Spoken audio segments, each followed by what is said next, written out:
بھائی مجھے یہ ایک پرابلم سمجھ میں نہیں آ رہی، کیا آپ مجھے سمجھا دیں گے؟ وہ معصومیت سے اپنی ساری بکس ٹیبل پر پھیلاتی صوفے پر بیٹھی تھی۔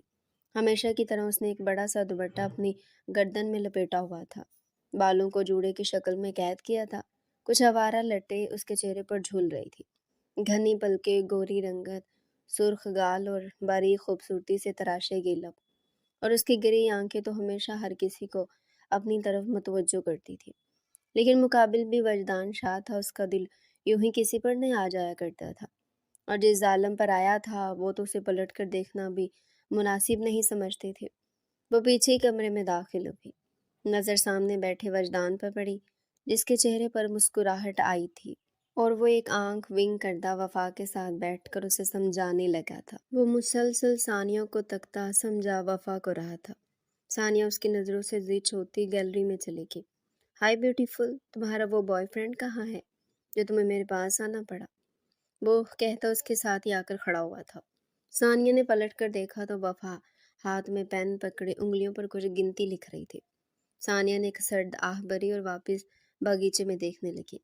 تمہارا کب تک مجھے یوں ہی تنگ کرنے کا ارادہ ہے؟ وہ اپنی نرم پتلی پتلی انگلیوں کو ایک دوسرے میں الجھاتی بولی۔ تم جب تک ہاں نہیں کر دیتی تب تک۔ وہ محبت پاش نظروں سے اس کے چہرے کو دیکھ کر بولا تھا۔ وہ ہمیشہ ثانیہ کے آس پاس گھوما کرتا تھا، اس کی ہر چھوٹی بڑی ضروریات کا خیال رکھتا، لیکن اس کے باوجود ثانیہ نے اسے کبھی گاس نہیں ڈالی تھی، کیونکہ وہ تو پہلے کسی اور کی محبت میں مبتلا تھی۔ آخر کیسے وہ اس کے علاوہ کسی اور کو دیکھتی؟ بے شک وہ کھلے ماحول کی لڑکی تھی، لیکن اس کے دل میں صرف ایک شخص بستا تھا، اور یہ تمہاری سوچ ہے کہ میں تمہیں کبھی ہاں کروں گی؟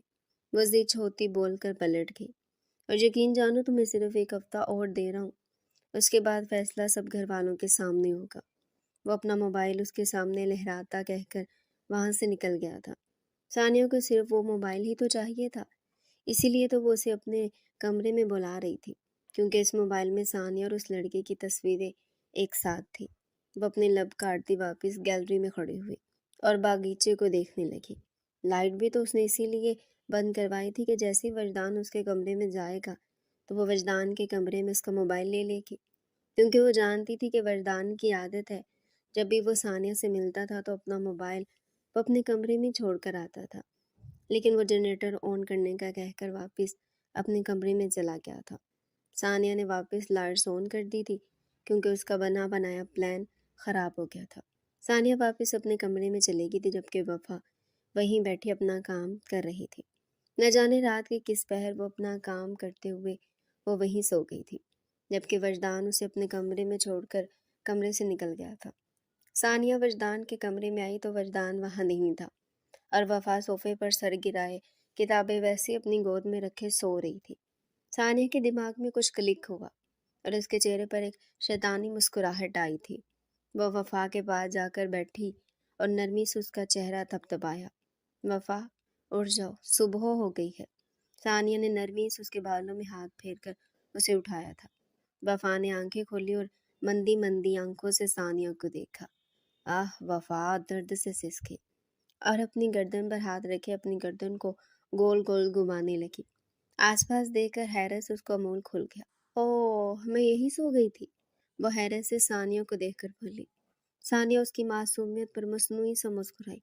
ہاں میڈم، آپ رات یہیں سو گئی تھی، اور اگر آپ چاہتی ہیں کہ وجدان آ کر غصہ نہ کرے تو شرافت سے اپنا یہ سامان سمیٹے اور جلدی سے اپنے کمرے میں چلی جاؤ، کیونکہ تمہیں پھر اس کا پتہ ہے نا، بلا وجہ گھر سر پر اٹھا لے گا۔ وہی محبت بھرا شیریں لہجہ، لیکن دماغ میں تو کچھ اور ہی چل رہا تھا۔ اس کے آنکھوں میں ایک الگ چمک تھی، چہرے پر شیطانی مسکراہٹ تھی، جسے سمجھنا وفا کی بس کی بات تھی ہی نہیں۔ بس بات میں سر ہلاتی فوراً اپنا سامان سمیٹ کر اٹھی اور کمرے سے نکلتی چلی گئی۔ ثانیہ اپنی ٹانگ پر ٹانگ چڑھائے بیٹھی اور ٹانگ ہلانے لگی۔ آنکھیں سکیڑ کر وہ بغور وجدان کے کمرے کو دیکھ رہی تھی، لیکن دماغ تو کچھ اور ہی سوچ رہا تھا۔ آخر میں وہ اپنے پلان کو ترتیب دیتی اٹھی اور کمرے سے نکل گئی۔ وجدان، تم رات رات بھر کہاں رہتے ہو؟ کتنی دفعہ کہا اتنی دیر حویلی سے باہر رہنا ٹھیک نہیں۔ وجدان کو حویلی میں داخل ہوتے دیکھ وجدان کی ماں نے کہا تھا۔ اماں بس دوستوں کے ساتھ تھا، کمرے میں بیٹھی وفا کام کر رہی تھی، اگر میں وہاں بیٹھ کر دوستوں سے بات کرتا تو یقیناً اس کو مسئلہ ہونا تھا، اسی لیے اسے وہیں کام کرتا چھوڑ میں خود کمرے سے نکل گیا تھا۔ وہ محبت سے کہتا اپنی ماں کے گلے لگا، تمہارے کمرے میں کیا کر رہی تھی وہ؟ اس نے تمہاری کل کی پوری رات خراب کر دی، کتنا بے سکون رہا ہوگا میرا بچہ۔ نائلہ بیگم کہہ کر ڈائننگ ٹیبل پر بیٹھی تھی۔ ایسے ہی تھے شاہ حویلی کے فرد، انہوں نے اپنے بچوں کو کبھی پرایا سمجھا ہی نہ تھا، ان کے لیے تینوں ایک جیسے تھے، کبھی انہوں نے کسی میں بھی فرق نہیں کیا تھا۔ بس وفا ہی تھی جو کہ گھر میں سب سے زیادہ اہمیت کی حامل تھی، وہ بھی صرف داجی کو۔ تو کیا ہو گیا ایک دن اگر اس نے وفا کی وجہ سے حویلی کے باہر رہ لیا تو؟ ورنہ تو وہ ہر روز اپنی مرضی سے ہی حویلی کے باہر آ کرتا ہے۔ داجی کی روب دار آواز لاؤنج میں گونجی تھی۔ نائلہ بیگم کھڑی ہوئی اور سر کو خم کیا۔ داجی مسکراتے کرسی کھینچ کر بیٹھے۔ وجدان مسکرا کر داجی کے ساتھ ہی کرسی کھینچ کر بیٹھ گیا تھا۔ داجی، ہم سے کوئی دشمنی ہے آپ کی؟ وجدان نے منہ بسور کر ناشتہ پلیٹ میں ڈالتے کہا۔ ہاں، کیونکہ تمہیں صبر نام کی کوئی چیز نہیں۔ داجی نے وجدان کے ہاتھ پر ہاتھ مارتے اسے کھانے سے باز رکھا۔ داجی، مجھے بھوک لگی ہے۔ وجدان نے رونی صورت بنا کر بیٹھ کا پیس ہاتھ میں لیا۔ ابھی وہ منہ تک پہنچا بھی نہ تھا کہ داجی نے اس کے ہاتھ سے وہ پیس لے لیا اور تنبیہ کرتی نظروں سے اسے دیکھا۔ السلام علیکم۔ وہ جھولتی سیڑھیوں سے نیچے آئی اور با آواز سلام کیا۔ داجی مسکرائے اور اپنے ہاتھ پھیلائے۔ وفا آ کر ان کے سینے سے لگی۔ اب گھر کا ہر فرد ڈائننگ ٹیبل پر موجود ناشتہ کر رہا تھا، سب اپنے ناشتے کی طرف متوجہ تھے، جبکہ وجدان کی نظریں ثانیہ پر مرکوز تھی۔ بیبی پنک کلر کی سلیو لیس شرٹ ساتھ جینز پہنی تھی، ہمیشہ کی طرح ٹیل پونی بنائے وہ اپنے موبائل میں انگلیاں چلاتی ناشتہ کر رہی تھی۔ ثانیہ، بس کر دو، بعد میں چلا لینا موبائل، ابھی رکھو اس کو اور ڈھنگ سے ناشتہ کرو۔ ملیحہ بیگم نے ثانیہ کے ہاتھ سے موبائل چھین کر اسے ٹوکا۔ ثانیہ بنا کچھ کہے منہ بسور کر ناشتہ کرنے لگی۔ ہمیں اب وجدان کی شادی کے بارے میں سوچنا چاہیے۔ داجی کی آواز پر سب لوگ ان کی طرف متوجہ ہوئے تھے۔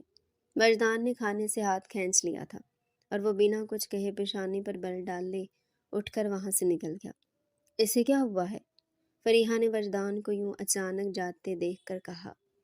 فریحہ بیگم پرسوچ نظروں سے اسے ہی دیکھ رہی تھی کہ داجی نے سب بڑوں کو کمرے میں آنے کا کہا اور وفا کو اپنے ساتھ لیے اپنے کمرے میں چلے گئے۔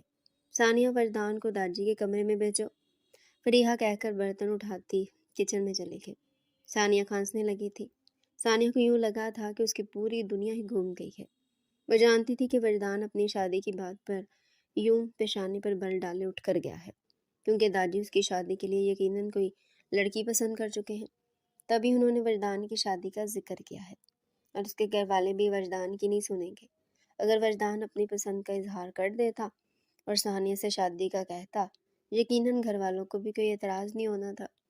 ملیحہ بیگم کو تو ویسی وجدان عزیز تھا اور انہوں نے اس معاملے میں ثانیہ کی سننی نہیں تھی۔ اسے بس اب کسی طرح وفا کو داجی کے کمرے سے باہر لانا، لیکن اسے سمجھ ہی نہیں آ رہا تھا کہ وہ کیسے وفا کو وہاں سے باہر لائے۔ وہ کھانستی پانی پیتی اپنے سر پر ہاتھ مار رہی تھی۔ ثانیہ، بچہ تم ٹھیک تو ہو؟ ملیحہ نے ثانیہ کو کھانستے دیکھ اس کی کمر تھپ تھپا کر اس سے پوچھا۔ ثانیہ نے اس بات میں سر ہلایا اور کچھ سوچتی کھڑی ہوئی۔ اماں، داجی کے کمرے میں گڑیا بھی ہے نا، وہاں سب بڑوں نے بات کرنی ہے تو وہاں اس کا کیا کام، آپ اسے بھیج دیں، میں یہاں پر اکیلی بور ہو جاؤں گی، موبائل بھی میرا چارج نہیں ہے، وہ بات بناتی اپنی ماں کو دیکھ کر بولی تھی۔ ملیحہ بیگم کو حیرت ہوئی تھی، تھوڑی دیر پہلے تو موبائل میں انگلیاں چلائی تھی اور جب ملیحہ بیگم نے اس کا موبائل دیکھا تو وہ فل چارج تھا، تو وہ کیوں کہہ رہی تھی کہ اس کے موبائل کی بیٹری لو ہے؟ وہ بنا کچھ کہے اس بات میں سر ہلاتی وہاں سے چلی گئی۔ گڑیا، تم یہاں کیا کر رہی ہو؟ چلو جاؤ ثانیہ کے پاس، نائلہ بیگم نے وفا کو داجی کے ساتھ بیٹھے دیکھ کر کہا۔ وفا نے منہ بسورا اور پھر داجی کی پیشانی پر بوسہ دیتی وہاں سے نکل گئی، جبکہ سب بڑے اپنی باتوں میں مشغول ہوئے تھے۔ گڑیا، تمہیں ایک بات کہوں، میری بات مانو گی؟ گڑیا جیسی داجی کے کمرے سے باہر آئی، ثانیہ اس کا ہاتھ پکڑے صوفے پر آ کر بیٹھی تھی اور فوراً ہی اس نے بولنا شروع کیا۔ کیا ہو گیا آپی، کیوں آپ کو اتنی جلدی ہے؟ وہ ثانیہ کا ہاتھ جھٹکتی منہ بسور کر بیٹھی تھی۔ وفا، تم بس یہ سوچ لو کہ تمہاری آپی بہت بڑی مصیبت میں پھنسنے والی ہے، تمہیں میری مدد کرنی ہوگی، ثانیہ نے گھبراتے ہوئے کہا۔ وفا کو اب تجسس ہوا تھا کہ تھوڑی دیر پہلے تو وہ بالکل ٹھیک تھی، اب اچانک ایسا کیا ہو گیا تھا کہ وہ یوں پریشان تھی اور مصیبت میں پھنسنے والی تھی۔ وفا آنکھیں سکیڑ کر ثانیہ کو دیکھ رہی تھی۔ اس نے پہلے کبھی یوں وفا سے مدد نہیں مانگی تھی، آخر اب ایسا کیا ہوا تھا کہ وہ اسے مدد مانگ رہی تھی؟ کیا ہوا ہے آپی، سب خیریت تو ہے؟ وہ فکر مندی سے ثانیہ کا کندھا تھام کر بولی۔ جیسے جیسے ثانیہ بولتی گئی وفا کی تو آنکھیں پھیلتی گئی تھی۔ وفا تو باقاعدہ کانپنے لگی تھی، ماتھے پر پسینہ چمک رہا تھا اور آنکھوں میں آنسو بھرے تھے۔ نہیں نہیں آپی، آپ کو ضرور کوئی غلط فہمی ہوئی ہے، بھائی ایسا نہیں کر سکتے۔ وفا تو ہرگز ماننے کے لیے تیار ہی نہ تھی کہ وہ ایسا کچھ کر سکتا ہے۔ ثانیہ رونے کی بھرپور اداکاری کرتے بولی تھی، وفا تمہیں لگتا ہے کہ میں جھوٹ بول رہی ہوں؟ آخر مجھے وجدان سے دشمنی کیا ہے جو میں اتنا بڑا جھوٹ بولوں گی؟ اگر تمہیں یقین نہیں تو تم ابھی میرے ساتھ چلو، میں ابھی ثابت کر دیتی ہوں۔ وہ روتی اپنی آنکھیں صاف کرتی اٹھی۔ وفا کامتے وجود کے ساتھ اٹھی تھی۔ اس کے ذہن میں تو ہر وہ پل گزر رہا تھا جو اس نے وردان کے کمرے میں گزارا تھا، اس کے ساتھ گزارا تھا۔ آخر وہ ایسا کیسے کر سکتا تھا؟ وہ تو ہرگز ماننے کے لیے تیار ہی نہ تھے کہ وہ ایسا بھی کچھ کر سکتا ہے۔ ثانیہ نے ایک چور نظر وفا کے فک ہوتے چہرے پر ڈالی اور اپنی مسکراہٹ دباتی وجدان کے کمرے کے پاس گئی اور وفا کو وہاں کھڑے رہنے کا کہہ کر کمرے میں جھانکا۔ وجدان کمرے میں نہیں تھا، شاید وہ شاور لے رہا تھا، موبائل سامنے بیڈ پر پڑا تھا۔ ثانیہ نے اپنا تھوک نگلا اور نظر کمرے میں دوڑائی اور پلٹ کر وفا کے کاندھے سے اس کی فراک چاک کی۔ آپ یہ کیا کر رہی ہیں؟ وہ اپنے دوپٹے کو اچھے سے خود کے گرد لپیٹتی بولی تھی۔ شش، جو بھی کر رہی ہو نا کرنے دو، تم تو میری مدد کر رہی ہو نا۔ وہ وفا کو خاموش رہنے کا کہتی اس کے ہونٹوں پر لگی لپ گلوز پھیلا چکی تھی۔ وفا کا دل اب خوف کے مارے پسلیوں کا جاڑ توڑ کر باہر آنے کو تھا۔ اگر اس نے صرف موبائل اٹھانا تھا تو یہ سب کیوں کر رہی تھی ثانیہ؟ آپی مجھے یہ سب ٹھیک نہیں لگ رہا، میں بھائی سے ایسی موبائل مانگ لوں گی، وہ دے دیں گے۔ وہ منت بھرے لہجے میں نم آنکھوں سے ثانیہ کو دیکھ کر بولی تھی۔ وفا کی تو حالت گیر ہونے لگی تھی، سوکھے پتے کی مانند اس کا جسم کانپ رہا تھا۔ وہ جو کبھی دوپٹے کے وردان کے سامنے نہیں گئی تھی، یوں اچانک اس بکھرے حلیے میں کیسے اس کے سامنے جاتی؟ اگر تم نے میری بات نہیں مانی تو یاد رکھو میں تمہارے ایڈمیشن لینے میں مدد نہیں کروں گی۔ اور وہ رہا موبائل، جاؤ لے کر آؤ، میں تمہیں دکھاتی ہوں۔ ثانیہ نے کہہ کر وفا کو آگے کیا۔ وفا گھبراتی، پسینہ صاف کرتی، چھوٹے چھوٹے قدم اٹھاتی آگے بڑھ رہی تھی۔ اچانک ہی کمرے میں وجدان آیا تھا۔ وفا؟ وجدان دہاڑا تھا۔ اس کے دہاڑ پر وفا کے موبائل کی طرف بڑھتے ہاتھ رکے تھے اور ثانیہ کی باتیں اس کے ذہن میں گھومنے لگی تھی۔ وفا نے بامشکل اپنی سسکی دباتے ثانیہ کی طرف دیکھا تھا جو اسے اپنا دوپٹہ اتار کر وجدان کی طرف پھینکنے کا اشارہ کر رہی تھی، اور وفا نے ایسا ہی کیا۔ وجدان حیرت سے وفا کی حرکتیں دیکھ رہا تھا، آخر وہ رو کیوں رہی تھی اور اس نے وجدان کی طرف دوپٹہ کیوں پھینکا تھا؟ وجدان نے اس کا دوپٹہ اپنا ایک ہاتھ میں لیا، بولنے کے لیے لب واہی کیے تھے کہ نظر اس کے کاندھے سے چاک ہوئی فراک پر پڑی تو وہ نظریں پھیر گیا۔ وفا یہ کون سا طریقہ، جاؤ ابھی میرے کمرے سے۔ اور ایسی حالت؟ وجدان نے وفا کو اپنے کمرے سے نکالنے کے بعد اب ایک ہاتھ وفا کی طرف بڑھایا ہی تھا کہ وفا وجدان کی بات مکمل ہونے سے پہلے زور زور سے چیخنے لگی۔ ثانیہ کی باتیں اس کے ذہن پر اپنا اثر انداز ہوئی تھی اور وہ وجدان کے نرم لہجے کو بھی نہ دیکھ سکی اور زور زور سے چیختے ہوئے رونے لگی۔ ثانیہ بھاگ کر اپنے کمرے میں گئی تھی، لیکن جاتے وقت وہ وجدان کے کمرے کا دروازہ ضرور کھول گئی تھی تاکہ آواز داجی کے کمرے میں جائے، اور اتنے آرام سے کمرے سے نکلی جیسے اسے کچھ معلوم ہی نہ ہو۔ گھر کے سب بڑے فرد وفا کی چیخیں سن وجدان کے کمرے میں آئے تھے، لیکن سامنے کا منظر دیکھ سب کو حیرت ہوئی تھی۔ سب بے یقینی نظر سے وجدان کو ہی دیکھ رہے تھے۔ وجدان کو تو کچھ سمجھ میں نہیں آ رہا تھا کہ یہاں ہو کیا رہا ہے۔ اس نے تو وفا سے صرف یہ پوچھنا چاہا تھا کہ اس کی یہ حالت کیسے ہوئی، لیکن وہ تو چیخنے لگی تھی۔ پیچھے ثانیہ کمرے میں داخل ہوئی تھی۔ ثانیہ کے چہرے کی مسکراہٹ دیکھ وہ سمجھ چکا تھا یہ سب کچھ اس کا کیا دھرا ہے، ورنہ وفا میں اتنا دماغ ہرگز نہیں تھا کہ وہ اپنا یوں ہولیا کر کے اس کے کمرے میں آتی، اور جس نے کبھی وجدان کے سامنے دوپٹہ تک نہیں اتارا تھا وہ یوں اپنا دوپٹہ اتار کر اسی کی طرف پھینک دے، یہ جانتے بوجھتے بھی کہ اس کی حالت کیسی ہے۔ وجدان کی گرفت